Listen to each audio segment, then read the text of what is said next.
Easy now. The stormtroopers didn't do anything That's wrong. what I think of Star Wars.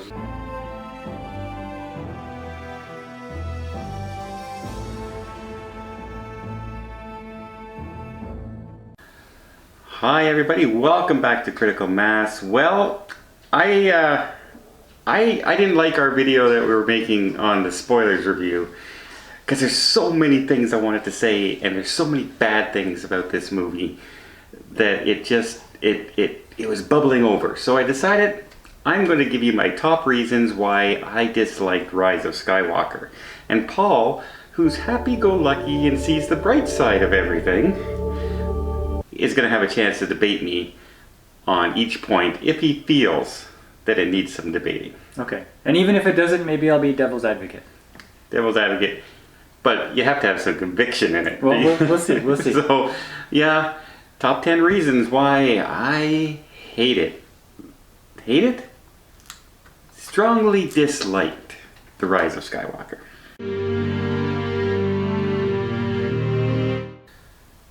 First thing is, let's start off with Rey's training at the beginning of the movie.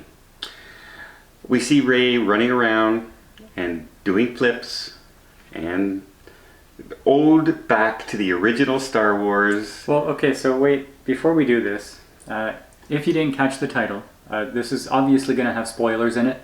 And so if you haven't seen the movie and you plan to and you don't want to know anything about it, please stop watching now. Come back later. Okay. So back into this. All right, Rey's training. I know, see, one of the big troubles, and this is going to be a conglomerate of a lot of it, but is that they harken back too many times to try and appease fans. They've already messed up the movie with The Last Jedi, like the series. And trying to fix it, it's just so many things, and I'll point a whole bunch of them out. But let's say Rey's training to begin with. Who's training Rey? How is she learning all these flips and how to control the Force and all that? Apparently it was Princess Leia. We don't see Princess Leia show her anything. We don't see Princess Leia doing anything. She just calls Princess Leia Master. And you see one quick scene that's CGI'd of a young Luke and a young Leia fighting, and Luke is on the ground looking up at Leia because she just beat him in a lightsaber duel. So apparently the strongest Jedi now was no longer Luke, it was Leia. And she passed on the Force powers to Rey now. Well, like the training. Yeah. In this, what, 6 days since the Last Jedi movie ended kind of thing? I don't like him just throwing it in like that. If you can't do it in the other two movies, don't throw it in this to try and say, oh yeah, she was doing this training, you just didn't see it. Well, we want to see it in the movie. That's part of the journey, is learning how to do things. In Rocky all of a sudden wasn't in the ring fighting. You saw Rocky training for the fight. And that's the problem with one of the biggest problems this whole series of movies did, is they didn't explain anything as you went along. Okay, stop it at your point. Right there, Rey's training.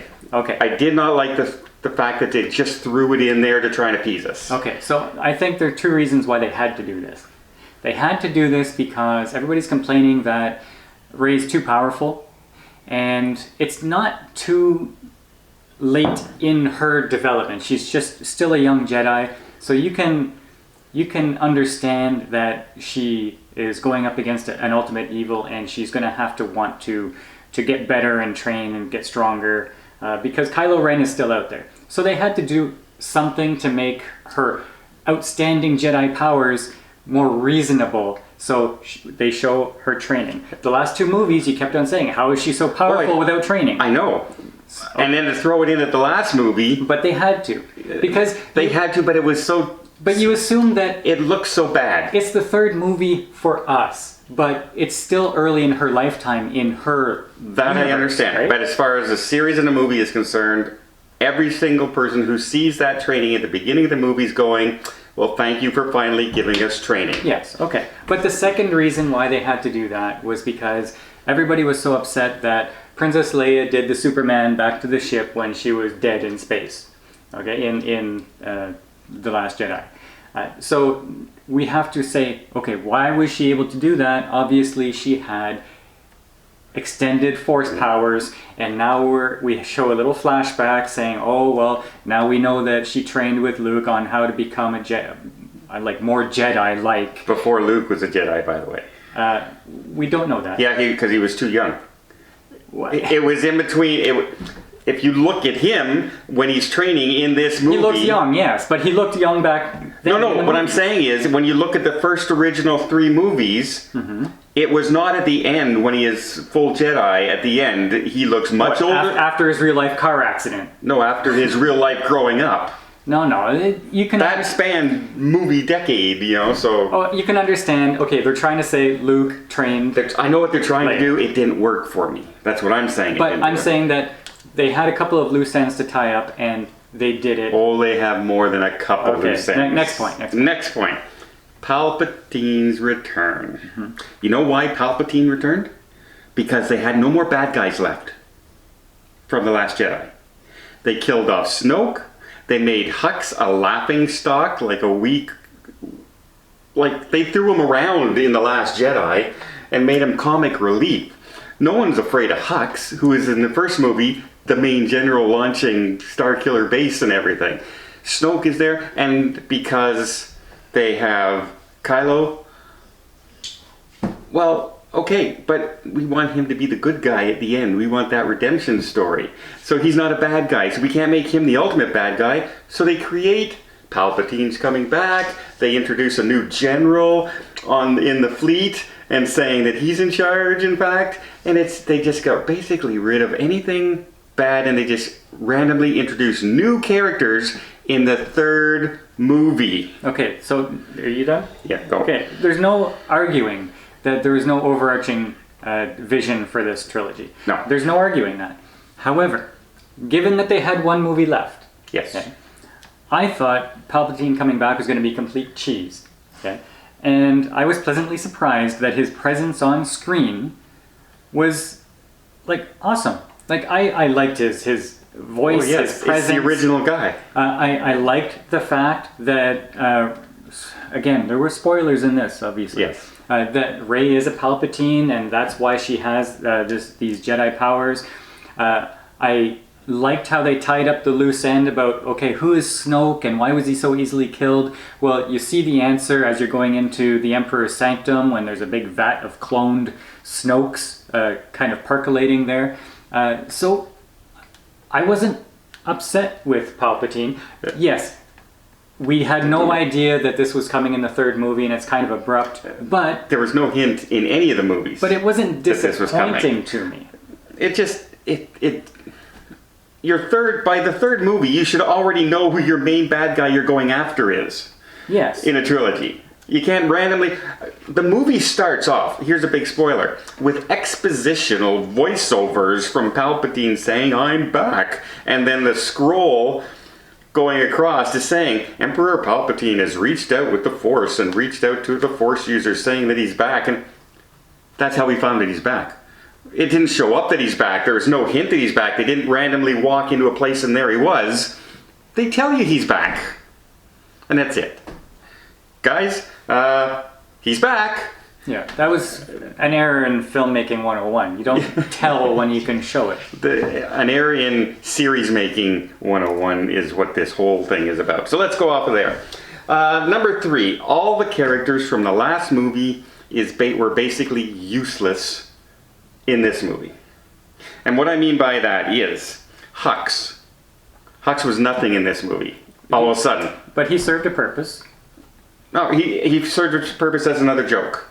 Well, no, this movie. he was a spineless Weasley kind of guy, and it turns out that he was a... Well, he was spineless and Weasley because of the 2nd movie, because he wasn't spineless and Weasley in the 1st movie.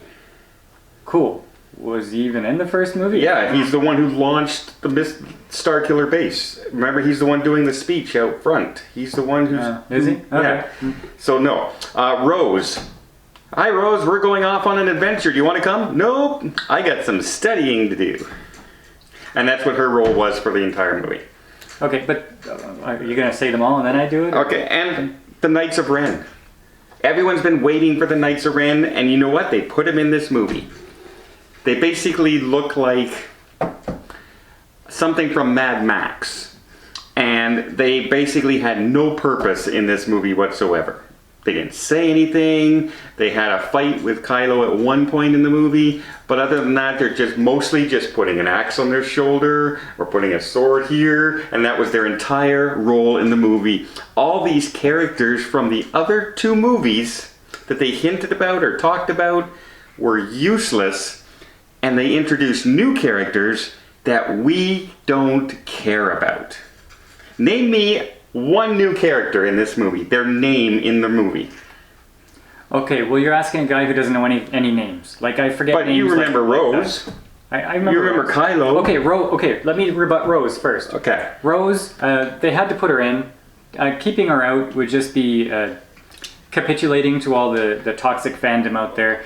It would also admit that they wrote a bad character for her. Yes, but in this one, they eliminated all the lovesick puppy dog stuff, any hint of SJW wokeness. All this was eliminated, and she was just played a straight character. She was just like an extra, and with no purpose really. Yeah. But she was there, and that was fine. I had no problem with that. But the Knights of Ren, completely agree. Yeah. The Knights of Ren are enough to make your own Netflix TV series. And they just threw them in, and all the coolness that they could have been was just wiped away. Like, they were just meaningless props. The guards from The Last Jedi who are guarding Snoke's room are cooler than the Knights of Ren are. Yeah. In that one scene. So that was a big problem I had. Again, my next one was the new characters. Okay. Other than the little robot. Well, yeah, but you can't get rid of that. But they're not a character. I'm talking about the human characters they've introduced. Okay, first, let me talk about it then. Okay, go. Okay, awesome new character is this tiny little robot. Okay, I want a little robot toy that is just like this thing because he's so cool and funny. And also this little tiny alien engineer. He's the funniest thing I've seen in any of the movies. And I also want him to be my best buddy because he's so awesome. Okay, go. Although you did like the robot from Solo. No, Rogue One. The tall robot. Yeah, he was the best awesome. there. He was the best. How is it that the robots are the best characters in your movies, Star Wars, these times? Okay, your new characters. But the new human characters, the new sort of bounty hunter girl that you always has the mask on, you never see her. But you know who it is. I know who it is, Okay. but I'm just saying, like, her role is there for 30 seconds in the movie, and then she shows up at the end of the final battle. The other girl who they meet, that they're going to go and near the Death Star, and they land on the planet. They meet her, and she shows up in the battle too. But I mean, they're forgettable characters. Yeah, but they did nothing with these new people. You know exactly why the bounty hunter's there is because they're going to try to make some kind of Spin-off Disney and- Plus TV series. Yeah. But the one character that I liked was the new menacing Imperial commander on board the main Star Destroyer. The guy who replaces Hux, basically. Yeah, like, I thought he had a very He's strong evil presence, and I would have liked to see more of him, but it's the third movie, so we won't. So he was there to be the new bad guy of the fleet. That's basically what he was there for. Yeah. But I mean, forgettable. They forgot about the characters they introduced in The Last Jedi and they basically created new ones that are just as forgettable. And they didn't really explain any of them anymore. You know what I mean? Like, they just abandoned them. It's just the big problem with this whole trilogy is J.J. Abrams and Rian Johnson basically each giving themselves the big wazoo back and forth. And they do. J.J. gives it to Rian Johnson in this movie. There's a scene in this movie where Rey is so upset and she's so, I gotta get rid of all this. I can kill people because I'm a Palpatine. And she takes the lightsaber and she tries to throw it into this fire. And Luke's Force Ghost catches it and says, "That's no way to treat a lightsaber." And that's basically saying, Rian Johnson, F you. Well, And they did this back and forth. Because Ryan Johnson did that to him. Okay, but let's try to cap this at 20 minutes. We're going to have a hard time. Force projections. This movie was riddled. They introduced it one time in The Last Jedi. And it was, I can pretend I'm there and you think I'm there and you can see me, but you can't fight me and all this kind of stuff. But now you can do out and out battles. And if you think about it, it's like taking your spaceship, setting it in a hyperdrive and destroying the entire fleet.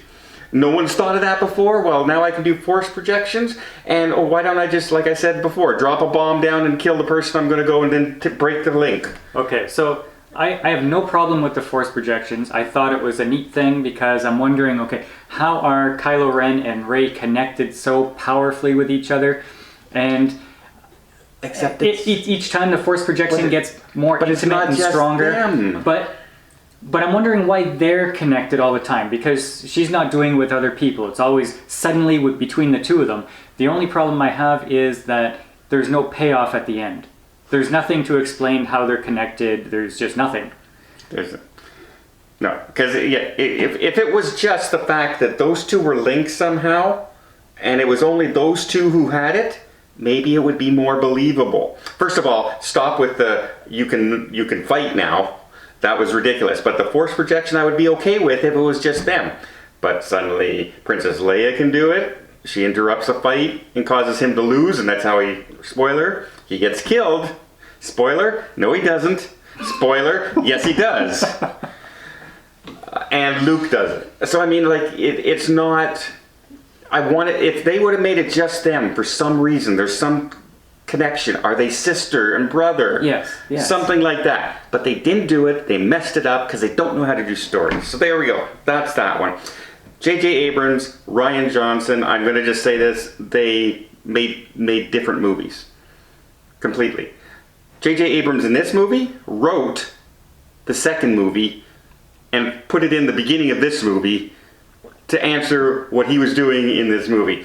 This movie should have been 6 hours long because he was trying to make up for the second movie. The whole beginning of this movie was to get rid of the second movie and said, this is how it should have been, guys. So enough said. J.J. Abrams, Ryan Johnson, Kathleen Kennedy, bad. Any argument there? No. Didn't think so. Number 7, Star Wars so wants to be Marvel. So wants to be Marvel, they even copy the Endgame ending, basically. Pretty much. Mind you, all of the regular finale Star Wars kind of end the same way, with the massive battle between the two forces at the end. Yes, but not with the, we think we're going to lose and we're dying, everyone's dying, guys, oh my god, what are we going to do and everything. In the other movies, somebody does something that changes the tide of battle. In this one, we're behind you. Here we are. Billions of spaceships. Dun, dun, dun. Oh, yeah, by the way, there's no more TIE fighters left out there from these thousands of these starships that are out there that hold 1,000 TIE fighters each. They had like 10 flying around. Yeah, that was dumb. That was dumb. You should not have been able to see any space. It should have been all TIE fighters. Yeah, or cut down on how many people showed up. Yeah, because that was... it filled the screen. It was like the movie Midway, where every inch you saw a bullet flying at the planes, and somehow planes got through. Yeah. There were too many ships. Yeah. Because, if you... I can get into that so much, too. All right. Number 8. Unlikable friends. They are friends in this movie. The main characters, Finn, Poe, Rey... But they argued, they bittered, they backstabbed, they, held secrets from each other. There was no real... At no point did I go, these guys are friends. I like these guys as characters and they're best friends. I like their back and forth, their witty banter. Luke, Han, Leia... I believed they were doing jabs at each other and making fun of each other. There was chemistry. But there was chemistry. They liked each other because they built those characters and they fleshed them out over the course of the 3 movies. But even in the very first movie, they had chemistry. Where these people, they've spent more time apart in the 3 movies than they did together. Yeah. Well, at least they they didn't send a group off to do a wild goose chase. In this movie. Right. They were always there, but still, they were doing things that I didn't believe they mattered for. No, like when Rey heads off to the Death Star by herself, she heads across on this skiff in the rough seas, and oh yeah, we're worried that Rey's not going to make it, guys. The hero of the story, the all-powerful Jedi of the world, is not going to make it across the water. Why didn't she just force project herself there? I don't know.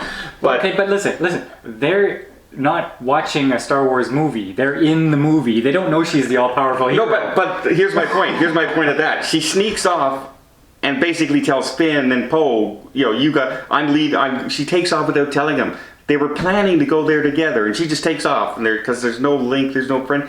And when she lands, it takes 2 minutes, and Finn shows up on the spaceship, and she's pushing him away because she's fighting Kylo. Mm-hmm. But I mean, so just what? It took her 12 hours to get across the water, and he just flew over and was landing right there. There's no connection with. They kept on saying the extras were meaningless. Every extra in this movie was meaningless. Every extra. Finn has become an extra, and Poe is an extra. Even though they had more to do in this movie, they were not I could care less. Chewie was an extra. Rose was an extra. Yeah. Everybody other than Kylo Ren, the Emperor, and Rey was an extra. Yeah. And they didn't matter at all. Not at all. No. The part that started to really annoy me, you're dead. No, you're not. Yes, you are. You know what I mean? Mm-hmm. People died in this movie and it didn't matter. Because now she can force heal and send off her force life. And Kylo can do it now. And I know it's in the lore that you can do it. And I don't mind them doing it once. But they did it 4 times in this movie. The fake out. Oh, Chewie. I killed Chewie in the spaceship. And a half a scene later, oh, there's Chewie. Oh, whew. I was relieved because I thought, there was no consequences. At no point did I feel peril for any of these characters at all. And I didn't like the characters. I did not okay, great acting. I'm gonna say Rey did a great job with her role. I liked her acting. I like John Boyega. I like these guys. But their characters I did not like. Very shallow. Very shallow. And then I'm just going to top it off with number 10. The whole final battle was dumb and pointless. The hive mentality. They bring at one scene, about halfway through the movies, they bring all these Star Destroyers up into the atmosphere like this. Dun-dun-dun-dun. Then they wait for some reason for weeks, I guess, to start launching them out of that area, but they can only launch them out of that area because they have this tower and there's things that are affecting them, and if they don't have that tower, they don't know how to go up. They can't get out because no one can look out a window and see up, I guess. No gyroscopes. No gyroscopes.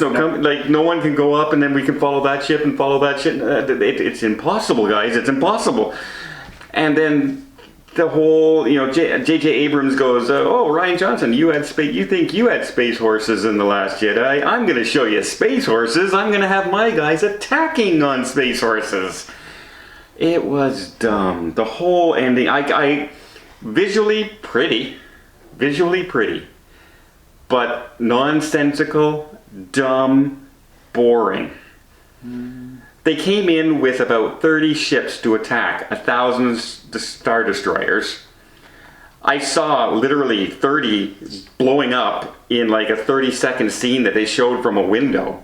All you saw was Y-wings being destroyed, X-wing being destroyed, A-wings being destroyed. Yet they're still around somehow. Yeah, so in the first trilogy, you had, they have to go into this trench on the Death Star. Yeah. And shoot the little bullseye, and you knew what the focus was. You knew what they were trying to do. And in Rogue One, you had the ship knock one Star Destroyer into another Star Destroyer. So you knew how the battle was unfolding. In this one, you know there's a battle happening. You don't know really what's going on. You don't really care, and then it's done. Yeah. And here we're landing on the Star Destroyer. We're attacking it, and we're winning. We're killing everybody. Blah blah blah blah blah. And all of a sudden, for some reason, they're losing, oh my god, they're losing, and we don't see a turn in the battle. We don't see something that happened. It's just, it's doing this. So, yes, completely, I'm sorry.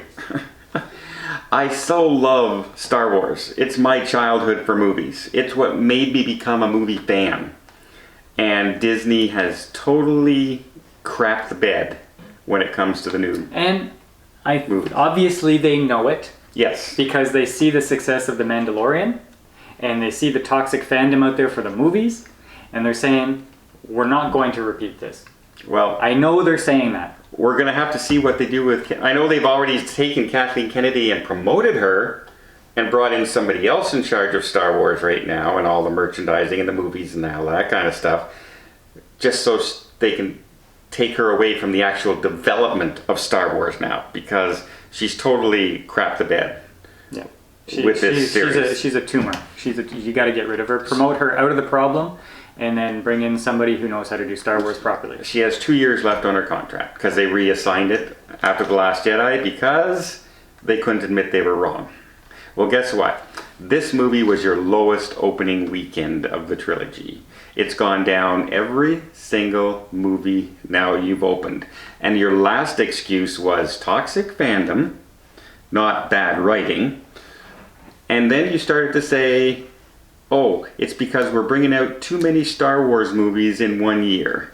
Well, guess what? There hasn't been a Star Wars movie in almost 2 years. And people still aren't going to see your movie. But I'll watch Mandalorian over and over again. Yep. In fact, we might go and rewatch it right now.